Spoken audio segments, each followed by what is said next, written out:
దేవుని యొక్క భయం ఏమాత్రం లేకుండా వాళ్ళ మార్గాల్లో వాళ్ళు ఇష్టం వచ్చినట్టు నడుచుకుంటూ వర్ధిల్లుతున్నప్పుడు అటువంటి వ్యక్తులను మనం చూసి వ్యసనపడాల్సిన అవసరం లేదని దేవుడు సెలవిస్తున్నాడు ఈ వాక్యంలో. అంటే కొంతమంది భక్తిహీనంగా ఉంటారు, చెడు మార్గాల్లో ఉంటారు, ఏమాత్రం దేవుని భయం ఉండదు, కానీ వాళ్ళు వర్ధిల్లుతూ ఉంటారనమాట. ఆ వర్ధిల్లేటప్పుడు నీతిగా బ్రతుకుతున్నప్పుడు మనకు ఎలా అనిపిస్తుందంటే, నీతి మార్గాల్లో పోతున్నప్పుడు వాళ్ళు అవినీతిగా ఉన్నారు కదా, వాళ్ళు భక్తిహీనంగా ఉన్నారు కదా, అయినా బాగున్నారు కదా, మనం ఎప్పుడు నీతిగా న్యాయంగా ఉండి మనకెప్పుడు సమస్యలే అని అనిపిస్తుంది. కానీ పరిశుద్ధాత్మ దేవుడు ఈ విధంగా మాట్లాడుతున్నారు. మనం దావీదు కీర్తన 37వ అధ్యాయం చూసినప్పుడు 1వ వచనంలో, చెడ్డవారిని చూచి నీ వసనపడకుము, దుష్కార్యములు చేయవారిని చూచి మత్సరపడకుము, వారు గడ్డి వలనే త్వరగా ఎండిపోదురు, పచ్చని కూర వలనే వాడిపోదురు. యెహోవా యందు నమ్మకించి మేలు చేయుము, దేశమందు నివసించి సత్యము అనుసరించుము, యెహోవాను బట్టి సంతోషించుము, ఆయన నీ హృదయవాంఛనలు తీర్చును అని చెప్తున్నాడు దేవుడు ఇక్కడ. అంటే దావీదు కీర్తనలో పరిశుద్ధాత్మ దేవుడు ఆయన ద్వారా ఇలా మాట్లాడింపజేస్తున్నాడు. అంటే మనము భక్తిహీనంగా చెడు మార్గాల్లో ఉండి వాళ్ళు వర్ధిల్లుతున్నప్పుడు, మంచి మార్గాల్లో మనం వెళ్తున్నప్పుడు, మరి వాళ్ళు వర్ధిల్లుతున్నప్పుడు మనం వాళ్ళని చూసి వ్యసనపడాల్సిన అవసరం లేదనమాట. వాళ్ళకి ఏ కష్టం లేదే, ఏ బాధ లేదే, వాళ్ళు సంతోషంగా ఉండాలి, మనం దేవునిలోనే ఉన్నాం కదా, మనకి ఎప్పుడెందుకు ఇబ్బందులు, ఎప్పుడెందుకు కష్టాలు అని అనుకోవాల్సిన అవసరం లేదు. వాళ్ళు ఎంత త్వరగా అంటే భక్తిహీన మార్గంలో ఉండి దేవుని విడిచి వాళ్ళ ఇష్టానుసారంగా బ్రతుకుతున్నప్పుడు ఎంత త్వరగా వారు వాడిపోదురో, వాళ్ళ అంతిమ అంటే ఆఖరిలో వాళ్ళ జీవితం ఎలా ఉంటుంది, ఎన్ని కష్టాలు వాళ్ళు పడాలి, ఎన్ని ఇబ్బందులు పడాలి అనేది ఇక్కడ దేవుడు తెలియజేస్తున్నాడు అనమాట. అలాగే మనం చూసినప్పుడు మలాకి గ్రంథము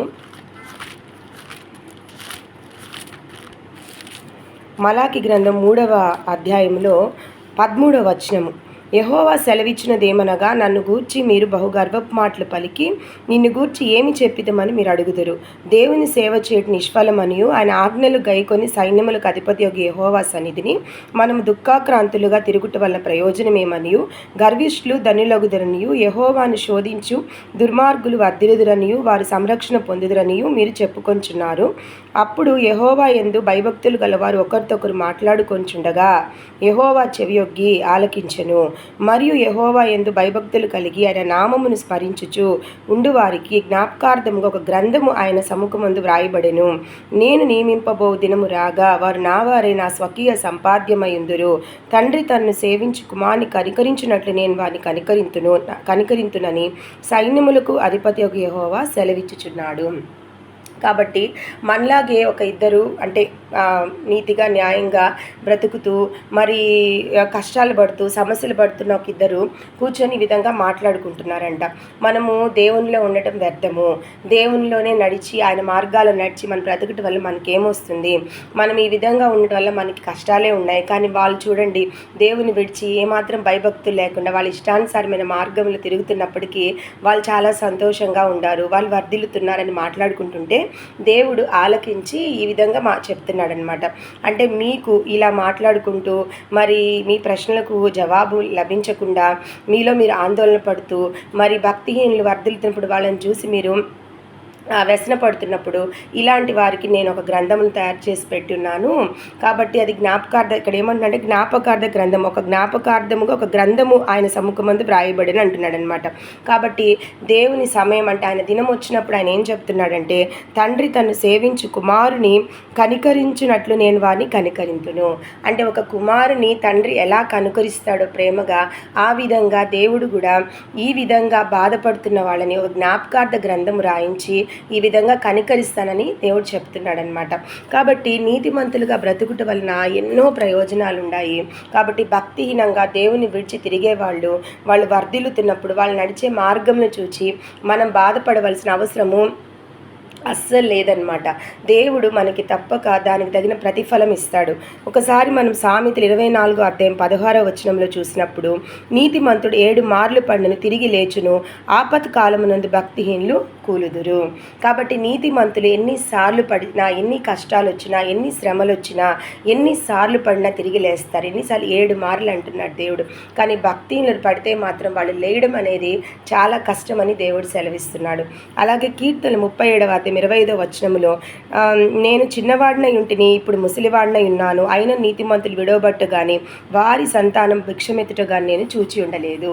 కాబట్టి దేవుడు మనల్ని పడిపోయినప్పుడు నీతిమంతులుగా బ్రతికినప్పుడు లేపడమే కాకుండా మరి నీతిమంతుల బిడలు కూడా ఎప్పుడు కూడా భిక్షమెత్తుట చూచి ఉండలేదని ఇక్కడ దావీదు మహారాజ్ చెప్తున్నాడు అనమాట. అంటే పిల్ల తరమున అంటే జనరేషన్స్ వైజ్ దేవుడు బ్లెస్ చేస్తాడు. మనం నీతిగా బ్రతికినప్పుడు, దేవుని పట్ల నీతిమంతులుగా ఉన్నప్పుడు దాని యొక్క ప్రతిఫలం మనము బ్రతికున్నప్పుడే అనుభవించడం కాకుండా మన తర్వాత మన జనరేషన్స్ కూడా దాని యొక్క రిజల్ట్ని, దాని యొక్క ఫ్రూట్ని మరి ఎక్స్పీరియన్స్ చేసి అనుభవించే భాగ్యాన్ని దేవుడు ఇస్తాడని అర్థం అనమాట. అలాగే సామెతలు 10వ అధ్యాయం 25వ వచనంలో సుడిగాలి వీచగా భక్తిను లేకపోవు, నీతిమంతు నిత్యం నిలిచి కట్టడం వలె ఉండును. సుడిగాలంటే ఎలా ఉంటుందండి? ఇలా గిర్రమని తిరుగుతూ వస్తుందన్నమాట. అటువంటి సుడిగాలి వీచినప్పుడు భక్తిహీనుడు ఏమవుతాడు? ఇక్కడ లేకపోవును. ఇంకా అంటే శ్రమల కాలంలో, బాధలో, కష్టాలు, ఒక విపత్తు, ఒక ఆపద వచ్చినప్పుడు ఇంకా భక్తిహీనుడు అక్కడ నిలవలేడు. కానీ నీతిమంతుడు ఎట్లా ఉన్నాడు? నిత్యం నిలిచి కట్టడం వలె ఉన్నాడు. ఒక మంచి స్ట్రాంగ్ ఫౌండేషన్ ఉండే ఒక బిల్డింగ్ లాగా, ఒక కట్టడం లాగా స్ట్రాంగ్గా, బలంగా అక్కడే స్థిరంగా దేవుడు నిలబెడతాడు. ఎంత శ్రమైన, ఎంత సుడిగాలి వంటి కష్టమైన, ఎంత శ్రమైన దేవుడు నిలబెడతాడు. అలాగే సామెతలు 11వ అధ్యాయం 18వ వచనంలో భక్తిహీని సంపాదన వాడిని మోసం చేయి, నీతిని విత్తువాడు శాశ్వతమైన బహుమానం నొందును. కాబట్టి మనం ఏమాత్రం మోసం చేయకుండా న్యాయంగా బ్రతుకుట వలన మనం ఏమవుతుందంటే శాశ్వతమైన బహుమానం దేవుని దగ్గర నుంచి మనము నిత్య జీవము, జీవ కిరీటం అనే బహుమానాన్ని మనం పొందుకుంటామన్నమాట. కానీ భక్తిహీనుల సంపాదన వారిని మోసం చేయదు. భక్తిహీనుల సంపాదన ఏం చేస్తుంది? వాళ్ళని మోసం చేస్తుంది, అంటే మోసంలో పడేస్తుంది. వాళ్ళు దానివల్ల భక్తిహీనతతో, మోసముతో, దగాతో వాళ్ళు ఏదైతే సంపాదిస్తారో అదేమవుతుందంటే వాళ్ళని ఒక మోసంలో, అంటే ఒక పనిష్మెంట్ లాగా, ఒక శిక్షలాగా, ఒక ఇబ్బందులు వాళ్ళు పట్టబడము, బయటికి రాలేకపోవడం, అలాంటి దాంట్లో వాళ్ళు పట్టబడతారనమాట. కానీ మన నీతిమంతులుగా బ్రతికే వాళ్ళకి శాశ్వతమైన బహుమానం దేవుడు ఇస్తాడు. సామెతలు 13వ అధ్యాయము 9వ వచనంలో నీతిమంతుల వెలుగు తేజరిలను, భక్తిహీనుల దీపము ఆరిపోవును. కాబట్టి నీతిమంతులు ఎలా ఉంటారంట? వాళ్ళ వెలుగు తేజలు, అంటే ప్రకాశింపబడతారు, ఇతరులకు కూడా ప్రకాశవంతంగా కనబడతారు.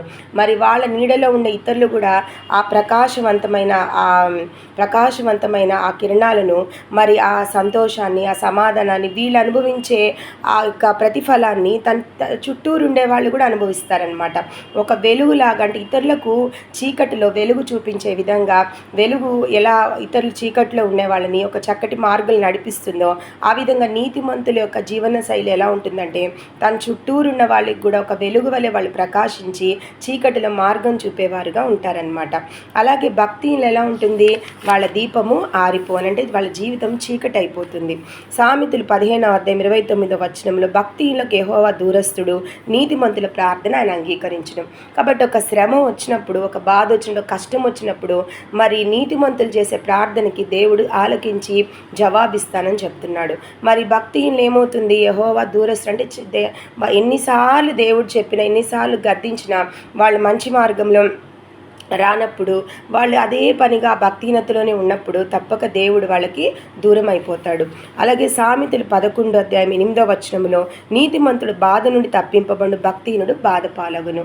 కాబట్టి ఎంత బాధ వచ్చినా నీతిమంతులు తప్పింపబడతారు. కానీ భక్తిహీనులు ఏమవుతారు? వారు ఆ బాధలకి, ఆ బాధ పాలగునంటే ఇంకా ఆ బాధలు అనుభవించాల్సి వస్తుంది. ఆ బాధల్లో, ఆ కష్టాలు, ఆ శ్రమల్లో వాళ్ళు బయటికి రాలేక చాలా ఇబ్బంది పడతారు. కానీ నీతిమంతులు ఏం చేస్తారు? ఒక బాధ వచ్చినా, ఒక కష్టం వచ్చినా దేవుడు వాళ్ళని పైకి లేపుకుంటాడు. కాబట్టి సామెతలు 10వ అధ్యాయం నుంచి 13వ అధ్యాయం దాకా మరి నీతిమంతులు కలిగే ప్రతిఫలము, మరి భక్తిహీనులు ఎటువంటి ప్రతిఫలం పొందుకుంటారనేది ఆ అధ్యాయాలన్నీ మనం చదువుకుంటే తెలుసుకోగలము. కనుక మనం ఏ కష్టం వచ్చినా, ఏ బాధ వచ్చినా నీతి న్యాయంగా బ్రతకడానికే మనం అలవాటు చేసుకోవాలి. ఇతరులను చూచి వాళ్ళ తప్పుడు మార్గాల్లో వాళ్ళు పోతున్నప్పుడు వాళ్ళని చూచి మనము వాళ్ళ తప్పుడు మార్గాల్లో పోయి కూడా వర్ధిల్లేరు కదా, మరి మనం కూడా అటువంటి మార్గాల్లో వెళ్ళిపోయి త్వరగా ప్రతిఫలం పొందొచ్చు అని వాళ్ళని చూసి మనం వ్యసన పడాల్సిన అవసరం లేదు. వాళ్ళ మార్గాల్లో మనం పోవాల్సిన అవసరం అస్సలు లేదు. మనం ఏ విధంగా నీతిగా, న్యాయంగా దేవుని పట్ల బ్రతుకుతున్నామో అదే మార్గంలో మనం పోతున్నప్పుడు దేవునికి మనం ఇష్టలుగా ఉండొచ్చు. మరి దేవుడిచ్చే ఆ వరాలను, మరి ఆ ప్రతిఫలాన్ని, ఆశీర్వాదాలను మరి మనం పొందుకొని, ఆయన ఇచ్చే బహుమానం పొందుకొని మనం తృప్తిపరచబడతాము.